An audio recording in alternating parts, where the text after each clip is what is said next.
Ayant pour objectif de construire une société juste dans laquelle hommes et femmes vivent en paix et se soutiennent mutuellement, l'Institut Serco, en collaboration avec le Bureau ivoirien du Fonds des Nations Unies pour la population et le gouvernement canadien, a entamé le projet École des maris qui a pour but de sensibiliser les couples sur les bonnes pratiques dans les foyers. Débuté depuis le 23 novembre 2020, il a été bien accueilli par les populations. Des dizaines d'agents de terrain ont été déployés dans les communes d'Abobo et de Yopougon, communes phares de la ville d'Abidjan. Ces agents, en collaboration avec les populations elles-mêmes, ont mis en place 67 écoles des maris dans différents quartiers de ces communes. Chaque école dotée d'un président et d'un vice-président élus par les habitants. L'objectif étant de créer la cohésion, l'entraide et faciliter la prise de décision. Au vu des excellents résultats observés, les présidents et vice-présidents des différentes écoles des maris ont été conviés à l'Institut Serco au Vallon. Une rencontre animée par des échanges entre ceux-ci et le PDG du groupe Serco, le Dr Alain Kapo-Chichi, avec un nombre de 120 participants.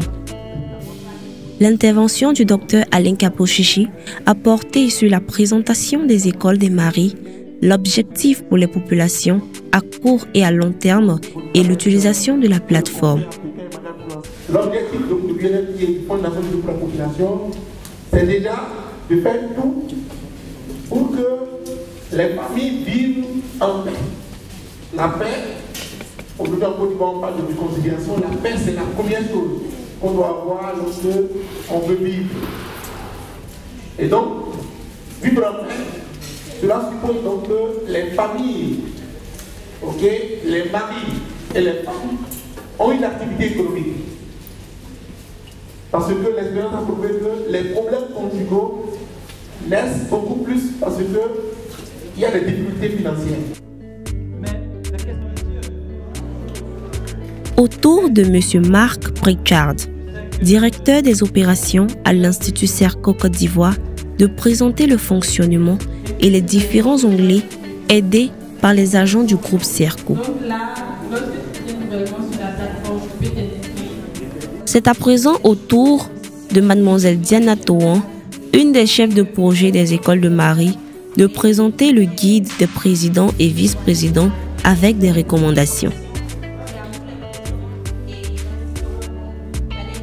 À la fin de la rencontre, le Dr Talibo, représentant du bureau ivoirien du Fonds des Nations Unies pour la population, d'adresser ses mots de satisfaction et d'encouragement pour le programme.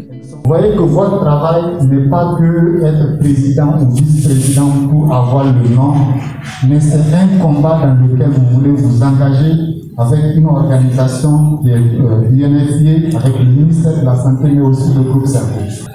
Ce que vous avez commencé, que ça soit un exemple dans le monde, que ça soit un exemple, que demain des pays se lèvent pour venir dire « Ah, il y a des gens qu'on est allé voir dans leur quartier.